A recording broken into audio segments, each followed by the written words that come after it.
بسم اللہ الرحمن الرحیم۔ آج انشاءاللہ سورہ بقرہ کا چھٹا رکوع اس کو میں کمپلیٹ کروں گا۔ پچھلے درس میں نے یہاں تک بیان کیا تھا وَإِذْ قُلْتُمْ يَا مُوسَىٰ لَن نُّؤْمِنَ لَكَ حَتَّىٰ نَرَى اللَّهَ جَهْرَةً فَأَخَذَتْكُمُ الصَّاعِقَةُ وَأَنْتُمْ تَنظُرُونَ۔ اچھا، اس سے پچھلے درس میں ایک بات یہ بھی رہ گئی تھی کہ اللہ تعالیٰ نے جب بنی اسرائیل نے بچھڑے کو معبود بنا لیا، حضرت موسیٰ علیہ السلام کوہ طور پہ گئے تورات لینے اور پیچھے ادھر انہوں نے بچھڑے کی عبادت شروع کر دی، تو اللہ تعالیٰ نے ان کو حکم دیا کہ سزا اب یہ ہے کہ جنہوں نے عبادت نہیں کی وہ ان کو قتل کر دیں گے جنہوں نے عبادت کی ہے۔ تو بنی اسرائیل میں جو مجرم تھے انہوں نے اپنے آپ کو قتل کے لیے پیش کر دیا، کیونکہ اس کے علاوہ اب ان کے پاس کوئی آپشن نہیں تھا، تو یہ قتل ہوا ہے۔ تو یہ قتل کے بعد اللہ نے ان کو معاف کر دیا۔ تو اسلام میں بھی بعض سزائیں ایسی ہیں کہ اگر آپ سے جرم ہوتا ہے تو اس کی سزا آپ کو بہرحال ملتی ہے اگر گواہوں سے ثابت ہو جائے۔ جیسے زنا اگر کوئی شخص کرتا ہے تو اگرچہ اس زنا سے توبہ بھی کر لے، لیکن اگر گواہوں سے ثابت ہو گیا کہ اس نے زنا کیا ہے تو توبہ کے باوجود اس کو سزا 100 کوڑے کی ملتی ہے، اور اگر شادی شدہ ہے تو رجم۔ کوئی شخص چوری کر لے اور گواہوں سے ثابت ہو کہ اس نے چوری کر لی ہے تو توبہ کرے گا تو بھی اس کو چوری کی سزا جو ہاتھ کاٹنا ہے وہ اسلام میں اس کو دیا جائے گا۔ تو دنیا کی سزا ایک بالکل الگ چیز ہے، آخرت کی سزا کی معافی ایک الگ چیز ہے۔ اس لیے علماء یہ کہتے ہیں کہ دنیا میں اگر کسی کو سزا مل بھی جائے جرم پہ تو آخرت میں پھر دوبارہ ملے گی۔ آخرت کی سزا معاف کرنے کے لیے ضروری ہے کہ اللہ کے سامنے توبہ کرے، پھر اللہ اپنی رحمت سے معاف کر دے۔ تو یہاں بھی اللہ کی رحمت بنی اسرائیل پر ایسے ہوئی کہ بچھڑے کی انہوں نے عبادت کی تھی، اور یہ اتنا بڑا جرم تھا جو قابل معافی نہیں تھا، کیونکہ ساری زندگی ان کو موسیٰ علیہ السلام کے ذریعے معجزات دکھائے گئے، پھر فرعون کو غرق کروایا گیا سامنے۔ یہ سب کچھ اسی لیے تو ہو رہا تھا کہ تم توحید پرست ہو، اور فرعون کی جو قوم ہے وہ شرک کرتی ہے۔ تو اس کے بعد بھی ان کا یہ جرم بہت بڑا تھا، تو یہ اللہ کی رحمت اس حوالے سے تھی کہ اللہ نے کہا کہ چلو تم سے جرم ہو گیا ہے، یہ ہے تو ناقابل معافی، لیکن اگر تم اپنے آپ کو قتل کروا دیتے ہو تو میں تمہیں معاف کر دوں گا، آخرت میں سزا نہیں دوں گا۔ تو یہ بہرحال اللہ کی رحمت تھی ان کے لیے۔ وَإِذْ قُلْتُمْ يَا مُوسَىٰ، اس وقت کو بھی یاد کرو جب تم نے کہا اے موسیٰ لَن نُّؤْمِنَ لَكَ حَتَّىٰ نَرَى اللَّهَ جَهْرَةً، ہم آپ پر ہرگز ایمان نہیں لائیں گے جب تک ہم اللہ کو اپنی آنکھوں سے نہ دیکھ لیں۔ تو تمہیں ایک بجلی نے پکڑ لیا وَأَنْتُمْ تَنظُرُونَ، تم یہ منظر دیکھ رہے تھے۔ تو بنی اسرائیل سے خطاب ہے، دیکھ رہے تھے مطلب تمہارے باپ دادا یہ سب کچھ اپنی آنکھوں سے دیکھ رہے تھے، تمہیں سب معلوم ہے۔ تو اس کا واقعہ یہ ہوا تھا کہ جب کوہ طور پہ اللہ تعالیٰ ہم کلام ہوئے ہیں، موسیٰ علیہ السلام جب تورات لے کر آئے نا بنی اسرائیل کے پاس، تو بنی اسرائیل نے کہا یہ آپ اللہ ہی سے لے کر آئے ہیں، کچھ اور تو گڑبڑ تو نہیں ہے، معاذ اللہ۔ تو جب تک ہم یقین نہیں کر لیتے کہ اللہ ہی نے دیا ہے تو اس وقت تک ہم نہیں مانیں گے۔ تو اس کے لیے ان میں کچھ ان لوگوں نے کہا ہم اپنی آنکھوں سے دیکھنا چاہتے ہیں منظر۔ تو جب وہاں گئے ہیں تو اللہ براہ راست ہم کلام ہوا، اور ان لوگوں نے بھی اللہ کا کلام سنا، اور اللہ نے بتایا کہ یہ کتاب ہے جو میں نے موسیٰ علیہ السلام کو دی ہے۔ تو انہوں نے کہا بھائی ہمیں یقین نہیں، یہ ہو سکتا ہے اللہ کا کلام نہ ہو، حالانکہ معجزاتی طور پر کوئی وہاں موجود بھی نہیں تھا۔ تو پھر انہوں نے کہا کہ ہم اس وقت تک یقین نہیں کریں گے جب تک کہ اللہ کو اپنی آنکھوں سے نہ دیکھ لیں۔ ظاہر ہے اللہ نے اپنا جلوہ حضرت موسیٰ علیہ السلام کو نہیں دکھایا جو اتنے عرصے سے تمنا کر رہے تھے، تو یہ نالائق ان کو کیوں اللہ اپنا جلوہ دکھائے گا؟ یہ تو اس انسانی یعنی آنکھ سے اللہ کو دیکھنا اس دنیا میں ممکن ہی نہیں ہے۔ تو اللہ نے ان کے اوپر بجلی ڈالی اور یہ سارے کے سارے ہلاک ہو گئے۔ اب موسیٰ علیہ السلام نے کہا اے اللہ جو گواہ تھے وہ سارے ہلاک ہو گئے، اب میں جب جاؤں گا تو میری نالائق قوم کیا کہے گی کہ جو گواہ تھے وہ تو پتہ نہیں کوئی سازش کر کے نا، جیسے گواہوں کو اگر مار دیا جائے تو یہی الزام لگتا ہے نا کہ یار ان کے اصل میں گواہی تھی نہیں ان کے پاس، اور انہوں نے کہا کہ گواہ جو ہے نا جھوٹی گواہی جا کے دیں گے، تو یعنی گواہ جو ہے وہ گویا یہ کہیں گے کہ ہم نے تو دیکھا ہی نہیں ہے تو مار دیا، تو یعنی اور فتنہ ہو جاتا نا۔ موسیٰ علیہ السلام نے اللہ سے دعا مانگی، سورہ اعراف میں تفصیل ہے، اتہلکنا بما فعل السفہاء منا، اللہ ان بے وقوفوں کی وجہ سے تو مجھے فتنے میں ڈال رہا ہے، ان ہی الا فتنتک، یہ تیرا فتنہ ہے۔ تو موسیٰ علیہ السلام نے اللہ سے دعا کی کہ ان کو زندہ کر دے، تو اللہ تعالیٰ فرماتے ہیں ثم بعثناکم من بعد موتکم، پھر ہم نے تمہیں دوبارہ اٹھا دیا, زندہ کر دیا تمہارے مرنے کے بعد. تو یہ اللہ کا حضرت موسیٰ پہ بھی احسان تھا کہ ان کو آزمائش سے بچا لیا, اور ان لوگوں پر بھی احسان تھا, ورنہ موت کے بعد اللہ زندگی کسی کو نہیں دیتے. لیکن ان کو پھر اللہ نے مہلت دی کہ اٹھ جاؤ. یہ 70 افراد تھے کم بخت, اللہ نے ان کو دوبارہ اٹھایا, زندہ کر دیا. لعلکم تشکرون, شاید کہ تم شکر گزار بن جاؤ.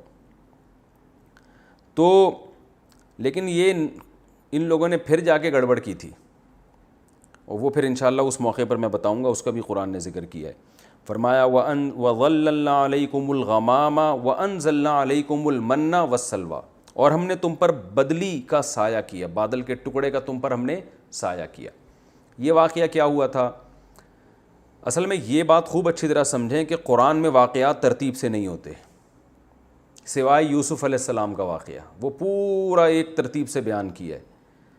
اس کی وجہ یہ ہے کہ قرآن میں ترتیب سے واقعات اس لیے نہیں ہوتے کہ قرآن کا مقصد واقعہ سنانا نہیں ہوتا, کوئی کہانی سنانا نہیں ہوتا. جب ہم کسی کو کہانی سناتے ہیں نا تو پوری ایک ترتیب کے ساتھ, تاکہ اس کہانی میں دلچسپی پیدا ہو. کیونکہ قرآن کا مقصد اس واقعے میں جو اسباق ہیں ان اسباق کو ہائی لائٹ کرنا ہوتا ہے. لہذا قرآن جہاں یہ سمجھتا ہے کہ اس وقت یہ واقعہ بیان ہونا چاہیے, واقعے کا یہ حصہ بیان ہونا چاہیے, یہ ٹکڑا, تو قرآن اس کو بیان کر دیتا ہے, حالانکہ وہ بعد میں ہوا ہوتا ہے, اور جو بعد والا حصہ ہے وہ بسا اوقات پہلے بیان کر دیتا ہے. یہ قرآن میں بہت ہوتا ہے. تو یہاں بھی آپ دیکھتے ہیں کہ ثم بعثناکم من بعد موتکم لعلکم تشکرون, پھر ہم نے تمہیں تمہاری موت کے بعد دوبارہ زندگی دے دی تاکہ تم شکر ادا کرو. وَظَلَّلْنَا عَلَيْكُمُ الْغَمَامَ, اور ہم نے تم پر بادل کا سایہ کیا. یہ واقعہ جب ہوا تھا کہ یہ تورات کے بہت بعد کا واقعہ ہے, کہ جب ان کو تورات مل گئی تو موسیٰ علیہ السلام نے اب ان سے کہا اللہ کے حکم پہ کہ ہمارا اصل وطن شام ہے, جہاں ہمارے جد امجد ابراہیم علیہ السلام پیدا ہوئے تھے, اور وہاں بیت المقدس ہے. یہ تو یوسف علیہ السلام کی مصر میں حکومت قائم ہوئی تھی, تو ہم کہاں چلے گئے تھے؟ مصر. تو ان کے مصر جانے کے بعد شام پر قوم عمالقہ نے قبضہ کر لیا تھا, اور وہاں وہ غیر مسلم قوم تھی, وہی بت پرستی اور شرک. تو موسیٰ علیہ السلام نے ان سے کہا کہ اب تمہیں نجات مل گئی ہے فرعون سے, اب اللہ کا حکم یہ ہے کہ یہ کام تو اللہ نے خود سے کر لیا نا, تمہیں لڑنا نہیں پڑا, ظالم سے نجات دے دی, اب تمہیں بھی تو کچھ کرنا پڑے گا نا. اب تم اب تو وہ میدان میں تھے نا, مصر سے تو نکل چکے تھے, تو کہا کہ اب تم دوبارہ ارض شام کی طرف جاؤ, اور وہاں قوم عمالقہ سے اب تمہیں جہاد کرنا پڑے گا. یعنی یہ نہیں کہ اب سارے کام اللہ ہی کر دے گا, اب تمہیں بھی کچھ کرنا پڑے گا, اب تم لڑو اس قوم سے. لیکن موسیٰ علیہ السلام نے ان کو خوشخبری دے دی کہ اس لڑائی میں اللہ نے فتح کا تم سے وعدہ کیا ہے. یہ واقعہ بھی قرآن میں آئے گا, ہم انشاءاللہ وہاں تفصیل سے پڑھیں گے. ابھی تو یہ اتنی بات کو سمجھنے کے لیے اس کی ضرورت تھی. تو یہ قوم, انہوں نے اپنے کچھ جاسوس بھیجے کہ یار ذرا سروے کرو وہ لڑائی کے قابل بھی ہیں یا نہیں ہیں. تو وہ جاسوسوں نے آ کے بتایا کہ وہ تو بڑے لمبے چوڑے تڑنگے سے لوگ ہیں, بڑے طاقتور لوگ ہیں. تو انہوں نے کہا موسیٰ ہم نہیں لڑ سکتے. تو کچھ اچھے لوگ بھی ہوتے ہیں ہر جگہ, 2 انعام یافتہ لوگ تھے, قرآن کہتا ہے نیک لوگ تھے. انہوں نے کہا بھائی جب اللہ کا وعدہ ہے تو تم جاؤ, اللہ مدد کرے گا, فتح ہو جائے گی. انہوں نے کہا اے موسیٰ آپ جائیں اور آپ کا رب جائیں, دونوں جا کے لڑیں, ہم یہاں بیٹھے ہوئے ہیں, جب فتح ہو جائے گی تو ہم آ جائیں گے. تو موسیٰ علیہ السلام کو سخت تکلیف ہوئی. آپ خود سوچیں کہ کیا حال ہوا ہوگا موسیٰ علیہ السلام کا اس وقت, کہ اللہ ایسی قوم ہے, کتنے معجزے دیکھ لیے انہوں نے, کتنا کچھ کر لیا, اب ان سے اتنا بھی نہیں. اور کیسے بدتمیزی والے الفاظ ہیں یہ کہ اے موسیٰ آپ جائیں اور آپ کا رب جا کے لڑیں, ہم یہاں بیٹھے ہوئے دیکھ رہے ہیں. تو موسیٰ علیہ السلام جب یہ واقعہ ہوا ہے نا, تو پھر موسیٰ علیہ السلام نے اللہ سے دعا مانگی کہ اللہ اب میں اس قوم کے ساتھ مزید نہیں رہ سکتا, ان کی نالائقیاں بہت ہو گئی. یہ بہت بعد میں واقعہ ہوا ہے جو قرآن پہلے بیان کر رہا ہے, اور کچھ پہلے واقعات ہوئے ہیں جو اگلی آیتوں میں بیان ہوں گے. تو یہ ترتیب اوپر نیچے قرآن میں بہت ہوتی ہے, کیونکہ ابھی تو قرآن ان کی شرارتیں بیان کر رہے ہیں نا کہ تم نے کیا کیا شرارتیں کی ہیں. تو موسیٰ علیہ السلام نے اس موقع پہ دعا مانگی, اے اللہ میں صرف اپنا اور اپنے بھائی ہارون کا مالک ہوں, ان پر میرا کنٹرول ہے, اس قوم پہ میرا کنٹرول نہیں ہے, اور اب میرے اس قوم میں تو کیا کر دے, علیحدگی کر دے, مجھے ان سے جدا کر دے. تو اللہ تعالیٰ نے فرمایا اے موسیٰ ٹھیک ہے, آپ کی دعا قبول ہوتی ہے, اور ان کو سزا یہ ملے گی کہ یہ 40 سال تک اس وادی تیہ, جسے کہا تیہ عربی میں حیرانگی کو کہتے ہیں, تو چونکہ 40 سال تک وہ اس میں حیران سرگردان گھومتے رہتے اس لیے اس کا نام پڑ گیا وادی تیہ۔ تو اب یہ اس وادی میں یتیہون فی الارض، تاہا یتیہو اصل میں تھا تایاہا یتیہو، اس کا معنی ہوتا ہے حیران ہونا۔ تو یہ اب اس میں 40 سال تک حیران پریشان گھومتے رہیں گے، سرگردان گھومتے رہیں گے، نہ کوئی بازار، نہ کوئی مارکیٹ، نہ کوئی گھر، کچھ بھی نہیں ہوگا، میدان میں پڑے رہیں گے، یہی ان کی سزا ہے۔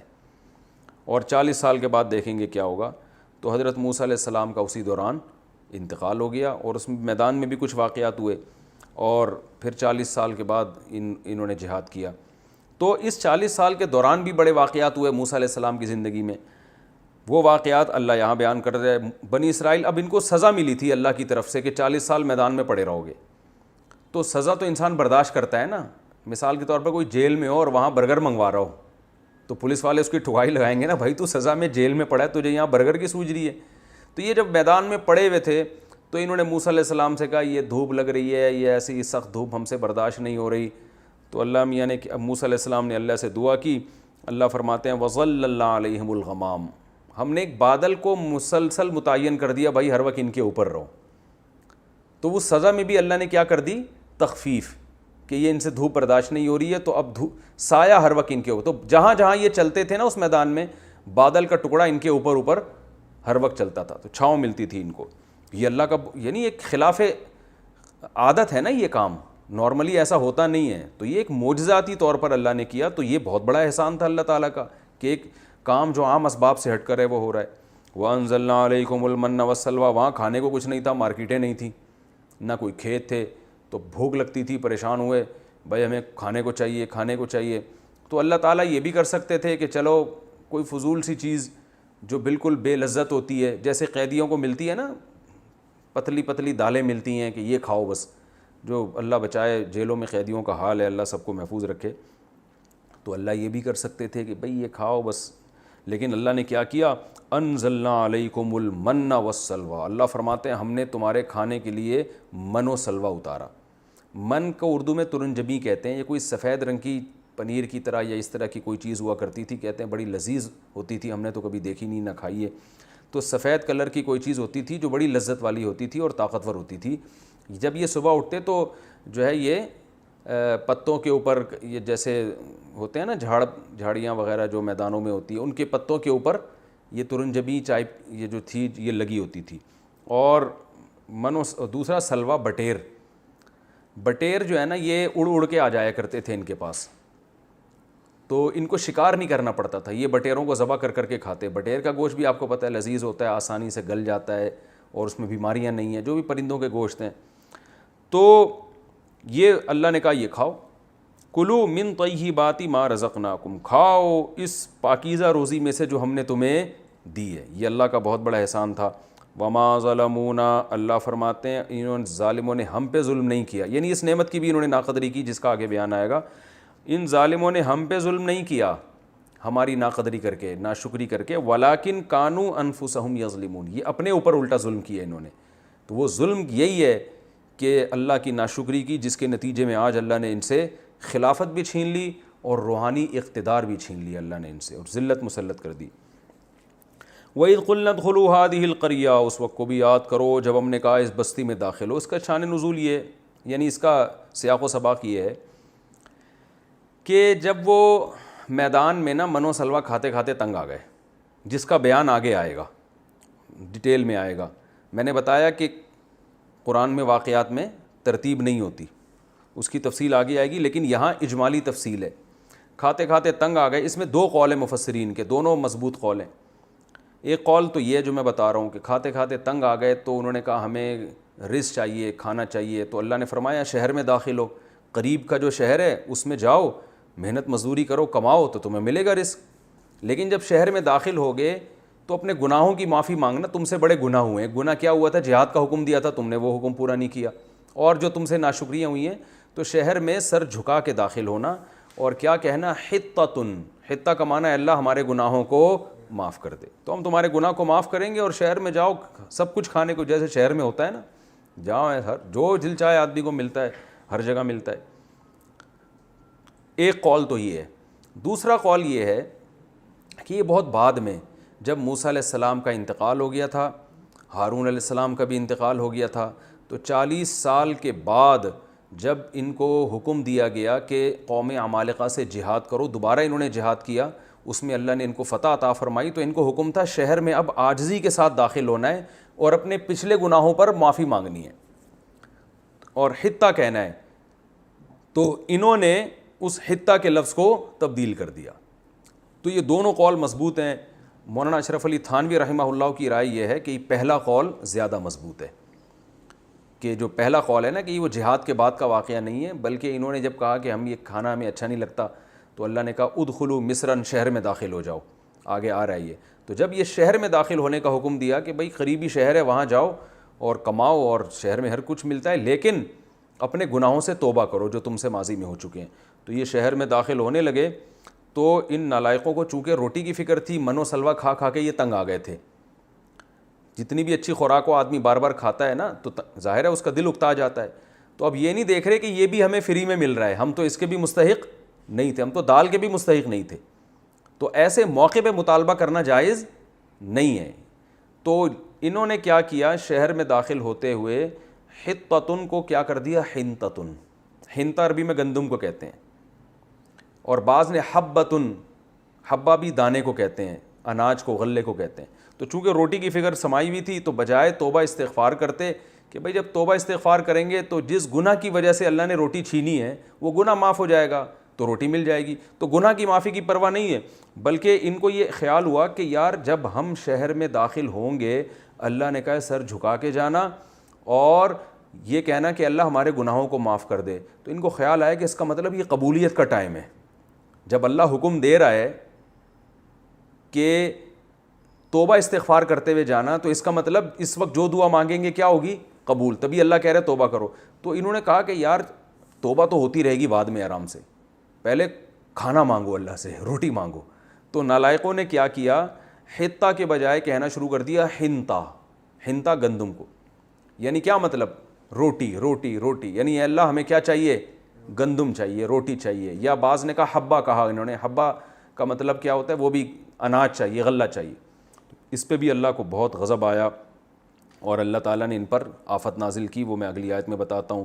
تو اللہ نے فرمایا ہم نے ان سے کہا اذ قلنا ادخلوا هذه القرية، اس بستی میں چلے جاؤ، تمہیں من و سلوہ کھا کھا کے اگر تنگ آ گئے ہو تو چلے جاؤ یہاں پہ اور جہاں سے چاہو رغدن رج کے کھاؤ، لیکن جب شہر کے دروازے میں داخل ہو تو ادخلوا الباب سجداً، سر جھکا کے سجدہ کرتے ہوئے عاجزی کے ساتھ، وقولوا حطۃ، اور زبان سے کہنا ہے اللہ ہمارے گناہوں کو معاف کر دے، نغفر لکم خطایاکم، ہم تمہاری خطاؤں کو معاف کر دیں گے اور جو عمل اچھا کرے گا اس کو اور نوازیں گے ہم.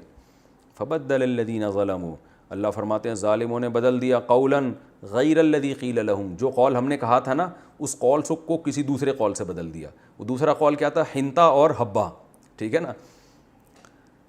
فَأَنزَلْنَا عَلَى الَّذِينَ ظَلَمُوا رِجْزًا مِّنَ السَّمَاءِ، تو ہم نے ان پر آسمان سے ایک آفت نازل کی، بِمَا كَانُوا يَفْسُقُونَ، کہ یہ فسق کیا کرتے تھے، اللہ کی حدود سے تجاوز کرتے تھے.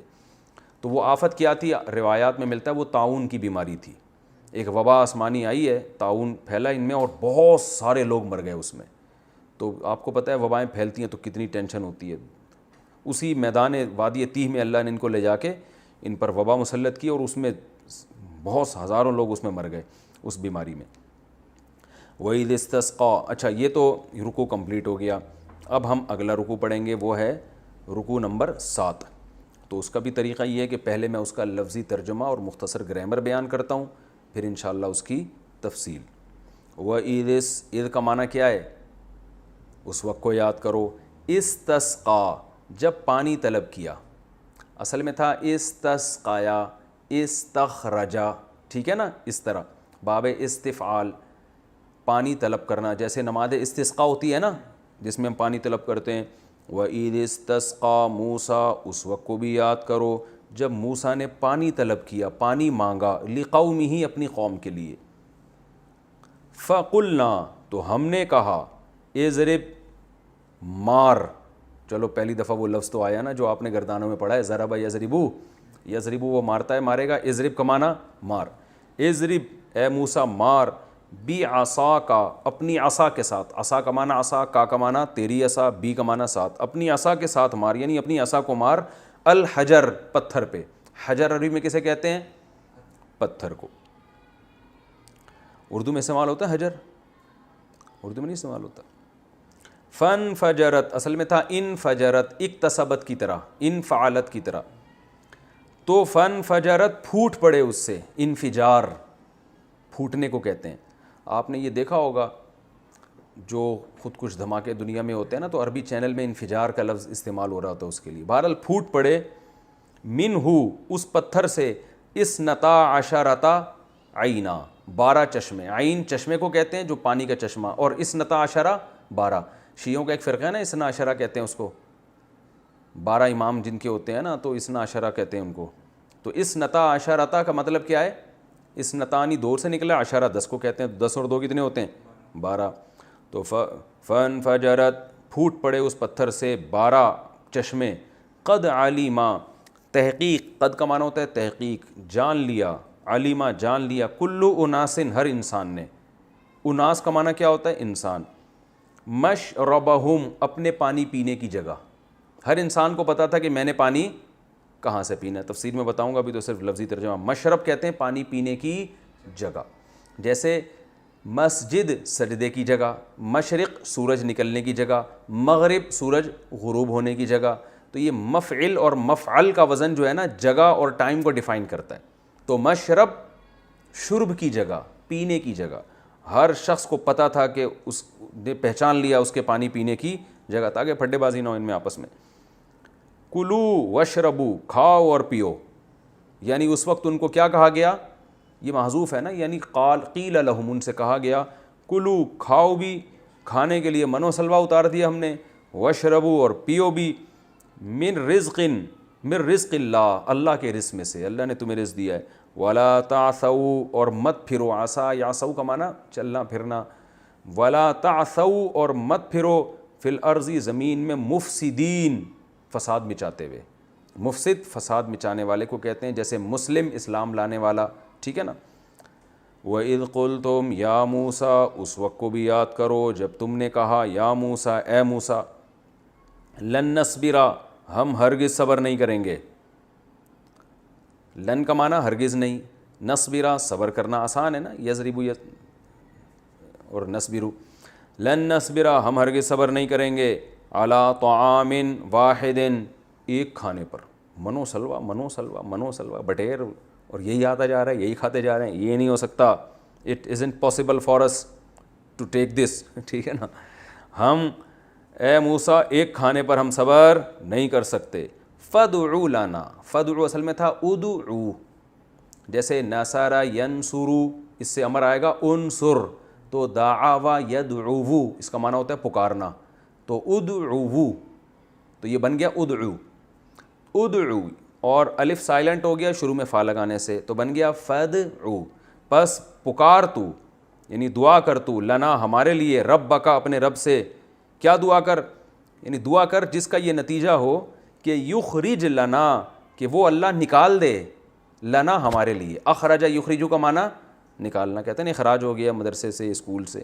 یخرج لنا, یکرمو کی طرح, وہ نکالے ہمارے لیے, مما, ان چیزوں میں سے. مما اصل میں تھا من ما, من الگ ہے, ما الگ ہے. من کا معنی سے, ما کا معنی وہ چیز. نکال دیں ان چیزوں میں سے, تم بت الارض, جو زمین اگاتی ہے. امبتا یمبتو امباتن, اس کا معنی ہوتا ہے اگانا, جیسے نباتات ہے نا, اگی ہوئی چیزوں کو کہتے ہیں. مما تنبت الارض, وہ چیزوں میں سے ہمیں چاہیے جو زمین اگاتی ہے. پھر آگے خود تفصیل بیان کر رہے ہیں. من بقلہا, من کا معنی یعنی بھی ہوتا ہے, خوب سمجھو. یعنی پیچھے کلام میں کوئی ابہام ہوتا ہے نا, تو من کے ذریعے اس ابہام کو دور کیا جاتا ہے. من کا معنی ہوتا ہے اصل میں سے, تو کیا مطلب؟ من بقلہا, وہ ہونا چاہیے ساگ میں سے. تو ہم اس کو بامحاورہ ترجمہ کیا کریں گے؟ اے موسیٰ اپنے رب سے دعا کریں کہ وہ رب ہمارے لیے نکال دے ان چیزوں کو جو زمین اگاتی ہے ساگ میں سے. تو اس کا یہ ترجمہ مزیدار نہیں بنتا نا. تو یہاں سے کا معنی ہوتا ہے یعنی زمین جو چیزیں اگاتی ہے تو اس سے ہماری مراد یہ چیزیں ہیں. تو زمین تو ظاہر ہے بہت کچھ اگاتی ہے نا, جو کھانے کی نہیں ہوتی ہیں وہ چیزیں بھی زمین جو ہے وہ تو جھاڑیاں بھی اگاتی ہے. تو اب ڈیفائن کر رہے ہیں اس کو کہ اے موسیٰ آپ رب سے دعا کریں کہ وہ نکال دے ہمارے لیے ان چیزوں میں سے جو زمین اگاتی ہے، یعنی من بقلہا، بقل کہتے ہیں ساگ کو، یعنی جو بھی پتے جن کے پکا کے کھائے جاتے ہیں نا اس کو بقل کہتے ہیں، جس کو ترکاری بھی کہتے ہیں اردو میں، یعنی سرسوں کا ساگ ہو گیا، مولی کے پتے ہو گئے اور پالک ہو گیا، اس ٹائپ کی جتنی چیزیں، تو یہ بھی انسان کی خواہش ہے، تو یعنی ساگ میں سے ہو۔ وقصائہا، قصہ کہتے ہیں، قصہ ککڑی کو کہتے ہیں، کھیرا اور ککڑی دونوں کو کہا جاتا ہے۔ وقصائہا، اور زمین کے ککڑیاں، ہا ضمیر زمین کی طرف لوٹ رہی ہے۔ وفومہا، اور ہمیں گیہوں چاہیے، فوم گیہوں کو کہتے ہیں، ٹھیک ہے نا، اور ہمیں اس زمین کا گیہوں چاہیے۔ وعدسہا، عدس مسور کی دال کو کہتے ہیں، وعدسہا، اور زمین کی مسور کی دال۔ وبصلہا، بصل پیاز کو کہتے ہیں، اور زمین کا پیاز۔ تو اب دوبارہ ترجمہ کر دوں، اے موسیٰ ہم ایک کھانے پر ہرگز صبر نہیں کر سکتے، پس آپ اپنے رب کو پکاریں وہ نکال دے ہمارے لیے وہ چیزیں جو زمین اگاتی ہے، جو ترکاریوں میں سے ہو، ککڑی میں سے ہو، گیہوں میں سے ہو، اور مسور کی دال ہو، اور پیاز ہو۔ بڑی خاندانی چیزیں مانگی انہوں نے بھائی۔ قال، حضرت موسیٰ نے فرمایا، اتستبدلون، ظاہر ہے اللہ کے کہنے سے فرمایا، کا معنی کیا، تستبدلو استبدال سے نکلا ہے، استفعال باب استخراج، اس کا معنی ہوتا ہے تبدیلی چاہنا۔ عربی بڑی عجیب زبان ہے یار، دیکھو ایک ہی باب کو جب دوسرے باب میں کنورٹ کرو گے تو معنی بالکل چینج ہو جاتے ہیں، جیسے بدل یبدلو تبدیلا، سبح یسبح تسبیحا، اس کا معنی ہوتا ہے تبدیل کرنا۔ اگر آپ یہ معنی پیدا کرنا چاہتے ہو کہ فلاں آدمی تبدیل نہیں کر رہا بلکہ تبدیلی چاہ رہا ہے، تو اردو اور انگلش میں کتنا لمبا سینٹنس کہنا پڑے گا نا آپ کو، وہ تبدیلی چاہتا ہے، پورا اتنا بڑا۔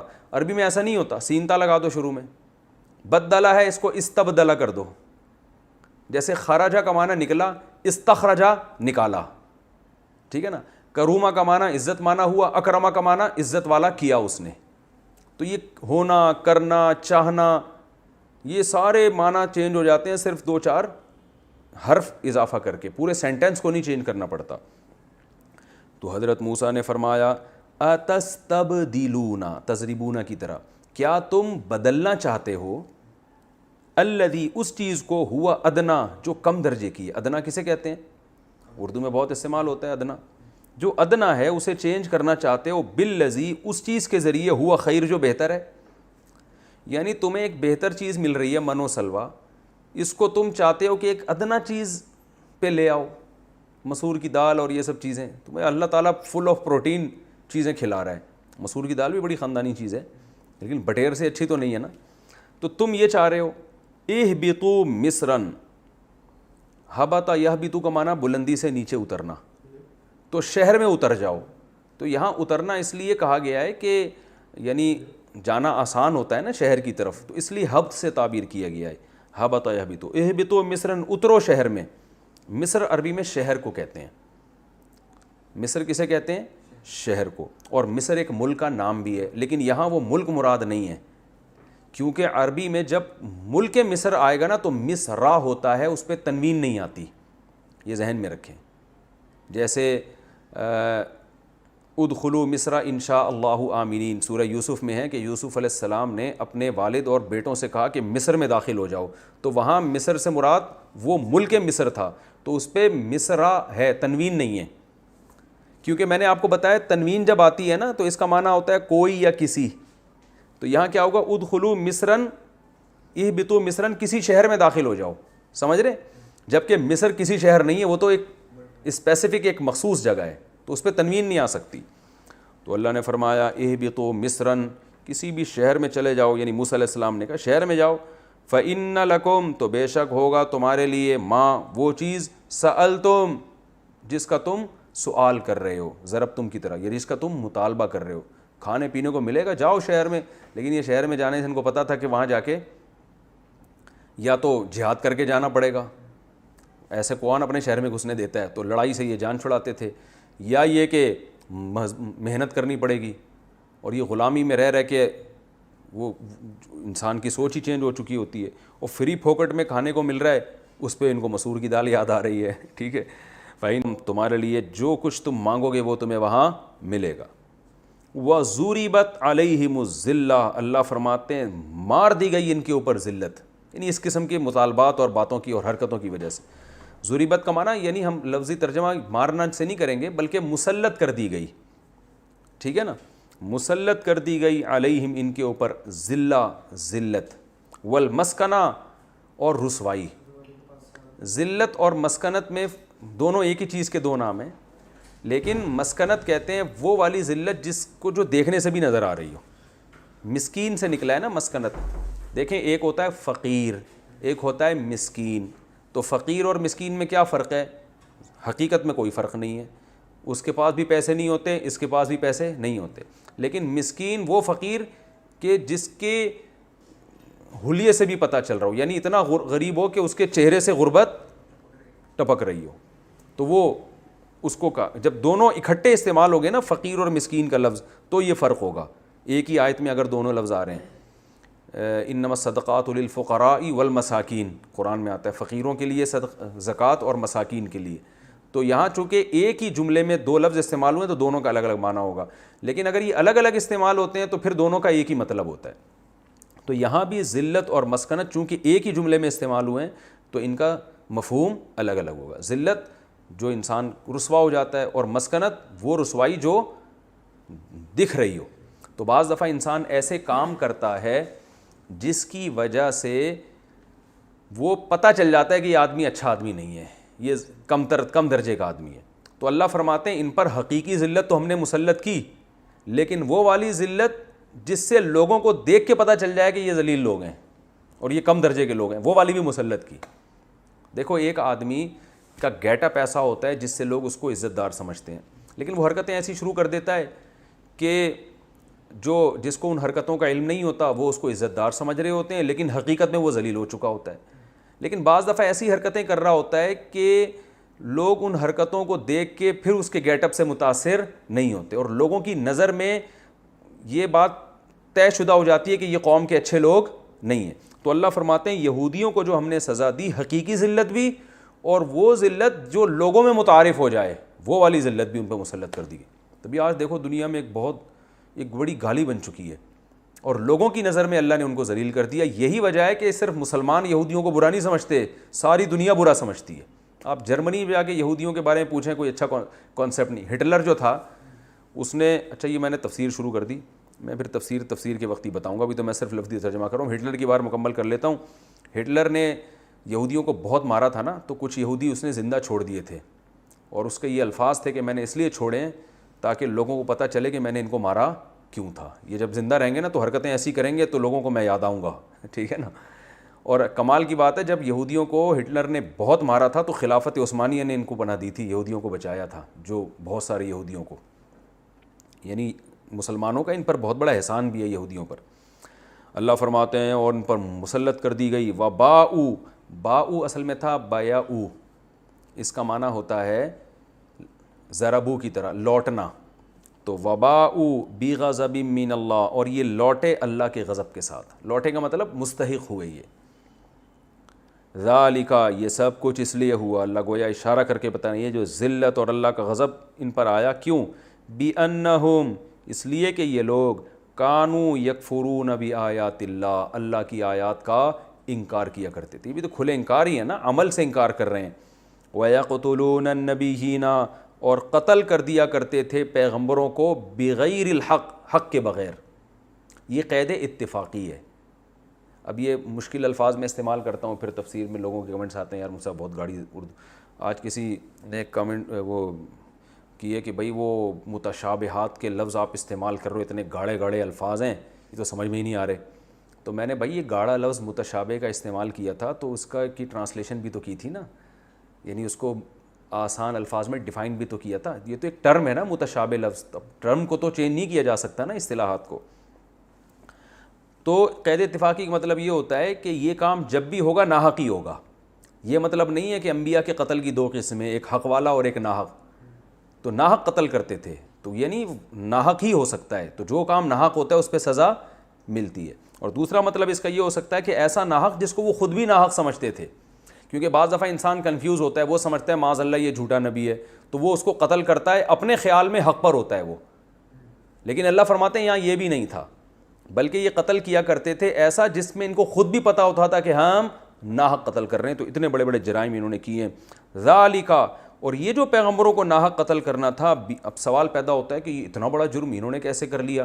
تو اللہ فرماتے ہیں بیما، اس لیے کہ عصو اصل میں تھا عصوا ضربوا کی طرح، عصیان سے نکلا ہے، اس کا معنی ہے نافرمانی کرنا۔ ذالک بما عصوا، یہ اس لیے کہ انہوں نے اللہ کی نافرمانی کی، وکانوا یعتدون، یعتدون اصل میں تھا یعتدیون، یکتسبون کی طرح جو پڑھا جاتا ہے یعتدون، اور یہ اعتدا کہتے ہیں حد سے تجاوز کرنا، عدوان سے نکلا ہے نا، اور یہ حدود سے تجاوز کرتے تھے۔ تفسیر میں پھر اس کی میں مطلب بتاؤں گا، میں بے خیالی میں تفسیر بھی اسی ٹائم شروع کر دیتا ہوں۔ ان الذین آمنوا، اچھا یہ رکوع مکمل ہو گیا، اب میں اس کی تفسیر بیان کرتا ہوں۔ یہ بھی وادی تیہ کے واقعات کا تذکرہ ہے۔ جب وادی تیہ میں خوراک بھی ملی، پانی بھی چاہیے ہوتا ہے، تو انہوں نے حضرت موسیٰ سے کہا پانی نہیں ہے، تو دیکھو اللہ تعالیٰ ایسا بھی کر سکتا ہے آسمان سے بارشیں برسا دے اور پھر ان کو حکم دے کہ چلو بھائی اب وہ بناؤ، گڑھے کھودو اور تالاب میں پانی جمع کرو، اور جب تک نہیں ہوتا پیاسے رہو، یا کنویں کھودو۔ یہاں بھی اللہ نے آسانی کی کہ اپنا معجزہ بھی دکھاؤں گا میں تاکہ ان کو اور اللہ کی قدرت پہ یقین آئے، اور پانی کا انتظام بھی ایسا کہ ان کے آپس میں پھڈے بازی نہ ہو۔ تو اللہ فرماتے ہیں اس وقت کو یاد کرو جب موسیٰ نے اپنی قوم کے لیے پانی مانگا، یعنی اللہ سے، تو ہم نے موسیٰ سے کہا کہ اپنی لاٹھی کو پتھر پہ ماریں، فانفجرت منہ اثنتا عشرۃ عینا، 12 چشمے پھوٹ پڑے اس سے۔ 12 اس لیے کہ یعقوب علیہ السلام کے 12 بیٹے تھے، ایک زوجہ سے تو 2 بیٹے تھے یوسف اور بنیامین، اور دوسری زوجہ سے 10، تو 12 بیٹے تھے۔ تو یہ 12 کے 12 جو ہیں، ان سے جو نسل چلی ہے سب الگ الگ قبیلے تھے، تو اللہ تعالیٰ نے 12 چشمے پیدا کیے، کیونکہ یہ قبائلی جنگ ان لوگوں میں ہوتی تھی، ظاہر ہوتی ہوگی، تبھی تو اللہ نے کہا کہ 12 چشمے، تاکہ ہر قبیلے کو پتا ہو کہ اس کا پانی کون سے چشمے سے، تاکہ ان میں آپس میں اختلاف نہ ہو۔ یہ بھی اللہ کی رحمت۔ تو اللہ فرماتے ہیں ہم نے 12 چشمے پیدا کر دی، اور ہر قبیلے کو، ہر انسان کو پتا تھا میں نے پانی کہاں سے پینا ہے، یعنی اس کو پتا تھا تمہارا قبیلہ یہ ہے تو تم نے یہاں سے، تاکہ اس میں بھی کنفیوژن نہ ہو، ورنہ اس میں پھڈے ہو جاتے ہیں ان کے، پورا مہینہ اسی پہ لڑتے رہتے، تو وہاں سے پیے گا تو میں یہاں سے پیوں گا، ٹھیک ہے نا۔ یہ اللہ کا احسان تھا، اور اللہ نے ان سے کہہ دیا تھا کلوا واشربوا من رزق اللہ، اللہ کی روزی میں سے کھاؤ اور زمین میں فساد نہ بچاؤ، یعنی نافرمانی نہ کرو۔ فساد نہ بچاؤ کا یہ مطلب بھی ہے کہ پھڈے بازی مت کرو، کیونکہ ہم نے اب لڑائی کا راستہ تمہارے لیے ختم کر دیا ہے۔ وَإِذْ قُلْتُمْ يَا مُوسَىٰ، اس وقت کو بھی یاد کرو جب تم نے کہا یا موسیٰ ایک کھانے پر ہم اکتفا نہیں کر سکتے۔ یہ چونکہ اب اس کی تفسیر لمبی ہے، تو میں انشاءاللہ، اور وقت بھی ہمارا پورا ہوتے ہوئے ایسا نہ ہو آدھا رہ جائے، تو میں انشاءاللہ اگلے ایپیسوڈ میں اس آیت کی ڈیٹیل بیان کروں گا۔ اللہ تعالی ہم سب کو سمجھنے کی، عمل کرنے کی توفیق عطا فرمائے۔